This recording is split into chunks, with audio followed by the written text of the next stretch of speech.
ಒಂದು ವೇಳೆ ಈಗ ಕಪ್ ನಿಮ್ದಾಗಿ ಅಮೌಂಟ್ ನಿಮ್ಗೆ ಸಿಕ್ಕಿದ್ರೆ ಏನು ನಿಮ್ಮ ಪ್ಲ್ಯಾನ್ಸ್ ಇತ್ತು ಅನ್ನೋವಂಥದ್ದು? ಸರ್ ನಿಜವಾಗ್ಲೂ ಪ್ಲ್ಯಾನ್ಸ್ ಏನೂ ಇರಲಿಲ್ಲ ಸರ್. ಈ ವೇದಿಕೆಯಲ್ಲಿ ಹೋಗಿ ನನಗೆ ಕಡೆ ತನಕ ಇರಬೇಕು ಅನ್ನೋದೇ ಆಸೆ ಇದ್ದಿದ್ದು. ನಾನು ಒಂದು ಯಾವಾಗಲೂ ಹೇಳ್ತಾ ಇದ್ದೆ ಎಲ್ಲರಿಗೂ ಯುದ್ಧದಲ್ಲಿ 100 ಜನ ಹೊಡೆಯೋದಲ್ಲ ಇಂಪಾರ್ಟೆಂಟು, 100 ದಿನ ನಿಲ್ಲೋದು ಇಂಪಾರ್ಟೆಂಟು ಅಂತ. ಸೊ ನೀವು 100 ದಿನ ಕನ್ಸಿಸ್ಟೆಂಟಾಗಿ ಉಳ್ಕೊಂಡಿದ್ದು ನನಗೆ ತುಂಬ ಖುಷಿ ಇದೆ. ಎಲ್ಲೂ ನನ್ನನ್ನು ನಾನು ಡೌನ್ ಮಾಡ್ಕೊಂಡಲ್ಲೇ, ಎಲ್ಲೂ ನನಗನ್ಸಿದ್ದನ್ನು ನಾನು ಮಾಡಿಕೊಂಡು, ಸೊ ನ್ಯಾಚುರಲ್ ಆಗಿ ಇದ್ಕೊಂಡು, ನಾನು ಯಾವಾಗಲೂ ಒಂದು ಮಾತು ಹೇಳ್ತಾ ಇದ್ದೆ. ಏನು ಅಂತಂದರೆ, ನನ್ನ ಮನೇಲಿ ನಮ್ಮಮ್ಮ ಊಟ ಹಾಕ್ಕೊಡ್ಬೇಕಾದ್ರೆ ಸೊ ಮಗನೇ ನೀನು ಮನೇಲಿದ್ದಂಗೆ ಇದ್ದೇ ಕೊಡೋ ಅಂತ ಅನ್ಬೇಕಾಗಿತ್ತು. ಆ ಮನೆಗೂ ನಾನು ಅಷ್ಟೇ ಜೀವ ಬಂದಿದ್ದೀನಿ ಅಂತ ಅನ್ಕೊತೀನಿ. ಈಗ ನಮ್ಮ ಮನೇಲಿ ನಾವಿರೋಂಥ ರೀತಿ ಬೇರೆ ಇರುತ್ತೆ, ಒಂದು ಬಿಗ್ ಬಾಸ್ ಮನೆ ಅಂತ ಎಂಟ್ರಿ ಕೊಟ್ಟಾಗ ಬೇರೆ ಇರುತ್ತೆ. ಫಸ್ಟ್ ಎಂಟ್ರಿ ಕೊಟ್ಟಾಗ ನಿಮಗೆ ಆ ಜರ್ನಿ ಶುರು ಆದಾಗ ಹೆಂಗಿತ್ತು ಆರಂಭದ ದಿನಗಳು ಅನ್ನೋಂಥದ್ದು? ಸರ್, ಆರಂಭದ ದಿನ ಅಂತಂದರೆ ನನಗೆ ಒಂದು ಇಂಡಸ್ಟ್ರಿಯಿಂದ ಹೋಗಿರೋದ್ರಿಂದ ಅಲ್ಲಿದ್ದವ್ರು ಅಷ್ಟು ಜನ ಪರಿಚಯ ಇದ್ದರು ನನಗೆ. ಸೊ ನನಗೆ ಯಾವುದೇ ರೀತಿ ಕಷ್ಟಗಳು ಅಂತ ಇಲ್ಲಿವರೆಗೂ ಯಾವುದೂ ಅನಿಸಿಲ್ಲ ನನಗೆ.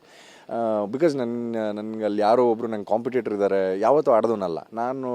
ಅದನ್ನು ಒಂದು ಟೀಮ್ ಅಂತ ತೊಗೊಂಡ್ರೆ ನಾನು ಮ್ಯಾನ್ ಆಫ್ ದಿ ಸೀರೀಸ್ ಎತ್ತಬೇಕು ಅಂತ ಇದ್ದವನಷ್ಟೇ. ಏನೋ 2-3 ರನ್ನಿಂದ ನನಗೆ ಸೀರೀಸ್ ಸಿಕ್ಕಿಲ್ಲ ಅನ್ನೋದೊಂದು ಬಿಟ್ಟರೆ, ಅಲ್ಲಿ ನನಗೆ ಎಂಟ್ರ್ ಆಗಿದ್ದಿಂದನೂ ಎಕ್ಸಿಟ್ ಆಗೋವರೆಗೂ ನನಗೆ ಯಾವ ಪೋರ್ಷನೂ ಕಷ್ಟ ಅಂತ ಅನಿಸಿಲ್ಲ sir, to be frank. I lived up to the moment. ನನಗೆ ಅದ್ರ ಬಗ್ಗೆ ತುಂಬ ಖುಷಿ ಇದೆ. ಈಗ ಸ್ವರ್ಗ ನರ್ಕ ಅಂತ ಶುರುವಾಯಿತು. ಸೊ ನಿಜ ಜೀವನದಲ್ಲಿ ಅಂಥ ಸನ್ನಿವೇಶಗಳು, ಕೆಲವು ಪರಿಸ್ಥಿತಿಗಳಿರುತ್ತೆ. ಪರಿಚಯದವ್ರ ಜೊತೆಗೇ ಅಂಥ ಪರಿಸ್ಥಿತಿಗಳನ್ನ ಫೇಸ್ ಮಾಡಿದ್ದಂಥ ದಿನಗಳು ಹೆಂಗಿತ್ತು ಸರ್? ಸ್ಟ್ರಗ್ಲಿಂಗ್ ಆ್ಯಕ್ಟರ್ಸ್ಗಳಿಗೆ ಅವರು ಪ್ರತಿದಿನ ಕಳಿಯೋದೆಲ್ಲ ನರ್ಕನೇ, ಗೊತ್ತೇ ಇರುತ್ತೆ. ಅಂದರೆ ಈಗಿನ ಸಿಚುವೇಷನಲ್ಲಿ ಆಫ್ಟರ್ ಕರೋನಾ ಸ್ಟ್ರಗ್ಲಿಂಗ್ ಆ್ಯಕ್ಟರ್ಸ್ಗಳು ಆ್ಯಂಡ್ ಬೀಯಿಂಗ್ ಮೀ, ನನ್ನ ಜೊತೆಗೆ ಇನ್ನೂ ಒಂದಷ್ಟು ಬಳಗ ಇದೆ.